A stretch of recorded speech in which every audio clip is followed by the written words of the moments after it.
नमस्कार। श्रीमद् वाल्मीकि रामायण अखंड पाठ में आज हम पढ़ेंगे चतुस्त्रिंशः सर्ग, यानी कि 34वां सर्ग किष्किंधा कांड से।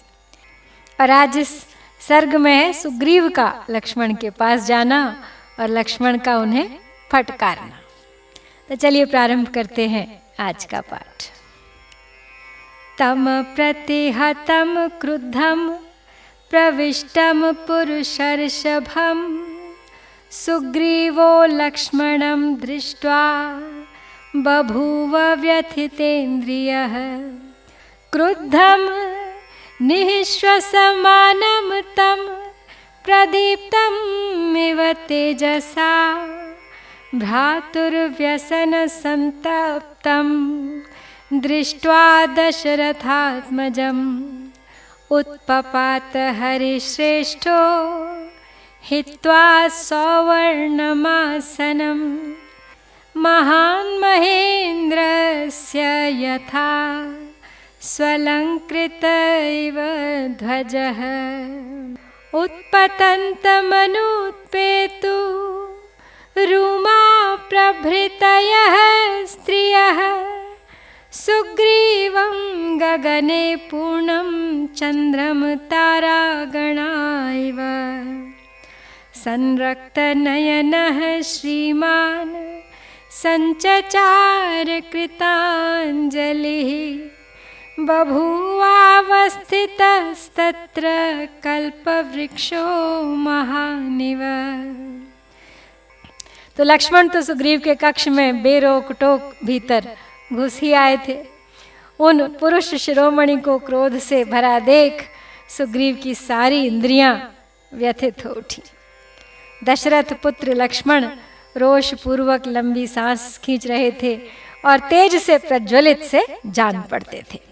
अपने भाई के कष्ट से उनके मन में बड़ा संताप था।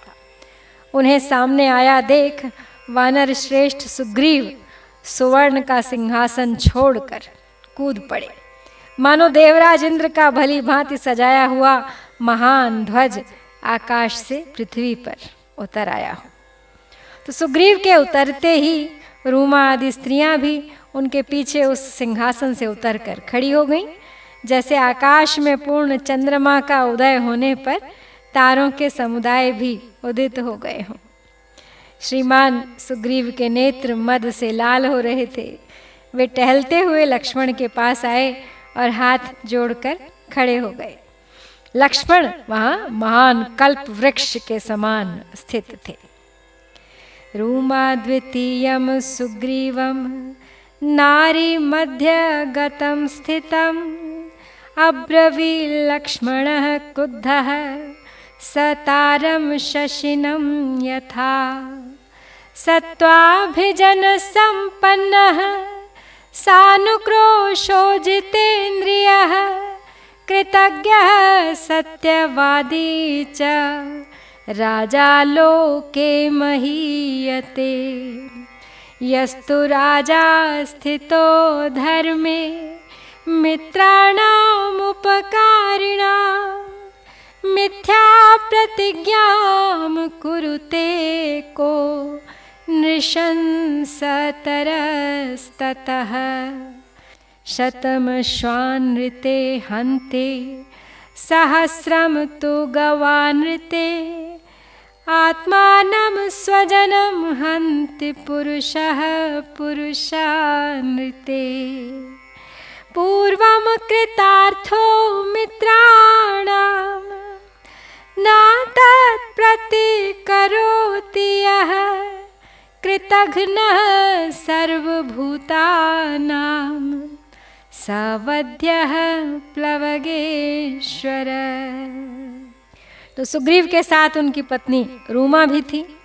वे स्त्रियों के बीच में खड़े होकर तारिकाओं से घिरे हुए चंद्रमा की भांति शोभा पा रहे थे। उन्हें देखकर लक्ष्मण ने क्रोधपूर्वक कहा, बोले, हे वानर राज, धैर्यवान, कुलीन, दयालु, जितेंद्रिय और सत्यवादी राजा का ही संसार में आदर होता है। जो राजा अधर्म में स्थित होकर उपकारी मित्रों के सामने की हुई अपनी प्रतिज्ञा को झूठी कर देता है, उससे बढ़कर अत्यंत क्रूर भला कौन होगा। अश्वदान की प्रतिज्ञा करके उसकी पूर्ति न करने पर अश्वानृत यानी अश्व विषयक असत्य नामक पाप होता है, और यह पाप बन जाने पर मनुष्य 100 अश्वों की हत्या के पाप का भागी होता है।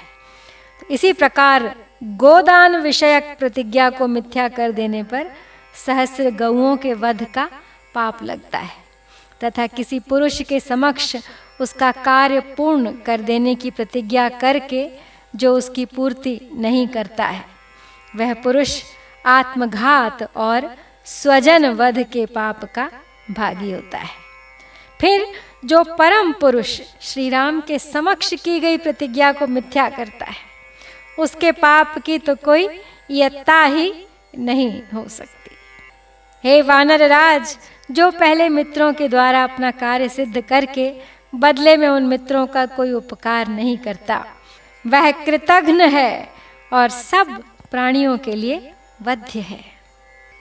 गीतो अयं ब्रह्मणा श्लोकः सर्वलोक नमस्कृतः दृष्ट्वा कृतघ्नं क्रुद्धेन तन्निबोध प्लवंगम गोघ्ने चैव सुरापे च चौरे भग्नव्रते तथा निष्कृतिर्विहिता सद्भिः कृतघ्ने नास्ति निष्कृतिः अनार्यस्त्वं कृतघ्नश्च मिथ्यावादी च वानर पूर्वं कृतार्थो रामस्य न तत्प्रतिकरोषि यत् ननु नाम कृतार्थेन त्वया रामस्य वानर सीतायां मार्गणे यत्नः कर्तव्यं कृतमिच्छता स त्वं ग्राम्येषु भोगेषु सत्तो मिथ्या प्रतिश्रवः न त्वां रामो विजानीते सर्पं मंडूकराविणम्। लक्ष्मण आगे कहते हैं कि हे कपिराज, किसी कृतघ्न को देखकर कुपित हुए ब्रह्मा जी ने सब लोगों के लिए आदरणीय यह एक श्लोक कहा है, इसे सुनो। गोहत्यारे, शराबी, चोर और व्रत भंग करने वाले पुरुष के लिए सत्पुरुषों ने प्रायश्चित्त का विधान किया है, किंतु कृतघ्न के उद्धार का कोई उपाय नहीं है। हे वानर, तुम अनार्य, कृतघ्न और मिथ्यावादी हो, क्योंकि श्री रामचंद्र जी की सहायता से तुमने पहले अपना काम तो बना लिया, किंतु जब उनके लिए सहायता करने का अवसर आया तब तुम कुछ नहीं करते। तो हे वानर, तुम्हारा मनोरथ सिद्ध हो चुका है, अतः अब तुम्हें प्रत्युपकार की इच्छा से श्री राम की पत्नी सीता की खोज के लिए प्रयत्न करना चाहिए। तो लक्ष्मण देखिए, यहाँ पे सुग्रीव को वानर कहकर ही संबोधित कर रहे हैं। तो आगे कहते हैं, परंतु तुम्हारी दशा यह है कि अपनी प्रतिज्ञा को झूठी करके ग्राम्य भोगों में आसक्त हो रहे हो। श्री रामचंद्र जी यह नहीं जानते हैं कि तुम मेंढक की सी बोली बोलने वाले सर्प हो। जैसे सांप अपने मुंह में किसी मेंढक को जब दबा लेता है तब केवल मेंढक ही बोलता है, दूर के लोग उसे मेंढक ही समझते हैं, परंतु वह वास्तव में सर्प होता है।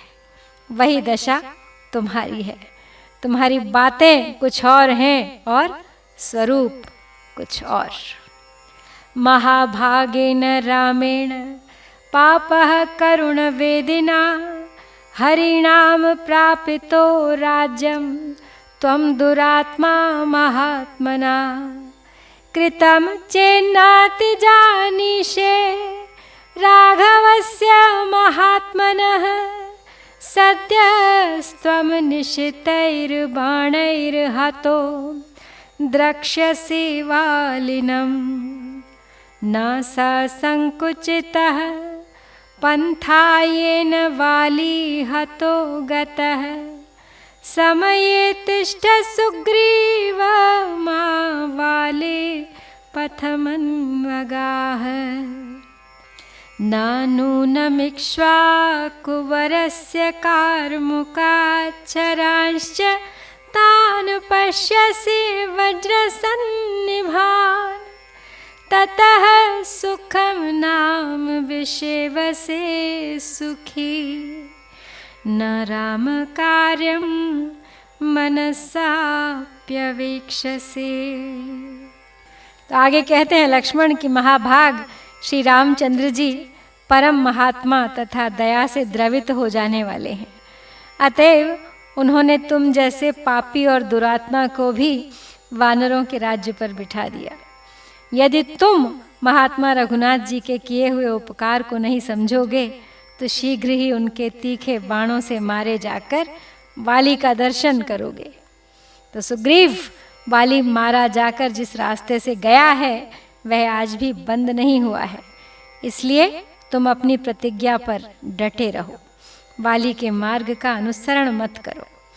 इक्ष्वाकु वंश शिरोमणि श्री रामचंद्र जी के धनुष से छूटे हुए उन वज्र तुल्य बाणों की ओर निश्चय ही तुम्हारी दृष्टि नहीं जा रही है, इसीलिए तुम ग्राम्य सुख का सेवन कर रहे हो और उसी में सुख मानकर श्री रामचंद्र जी के कार्य का मन से भी विचार नहीं कर रहे हो। तो इस प्रकार सुग्रीव पर लक्ष्मण के क्रोध के साथ यहाँ श्री वाल्मीकि निर्मित आर्ष रामायण आदि काव्य के किष्किंधा कांड में 34वां सर्ग यहाँ पूरा होता है। इत्यार्षे श्रीमद् रामायणे वाल्मीकिये आदि काव्ये किष्किंधा कांडे 34 सर्गः। ओम श्री सीतारामचंद्राभ्यां नमः।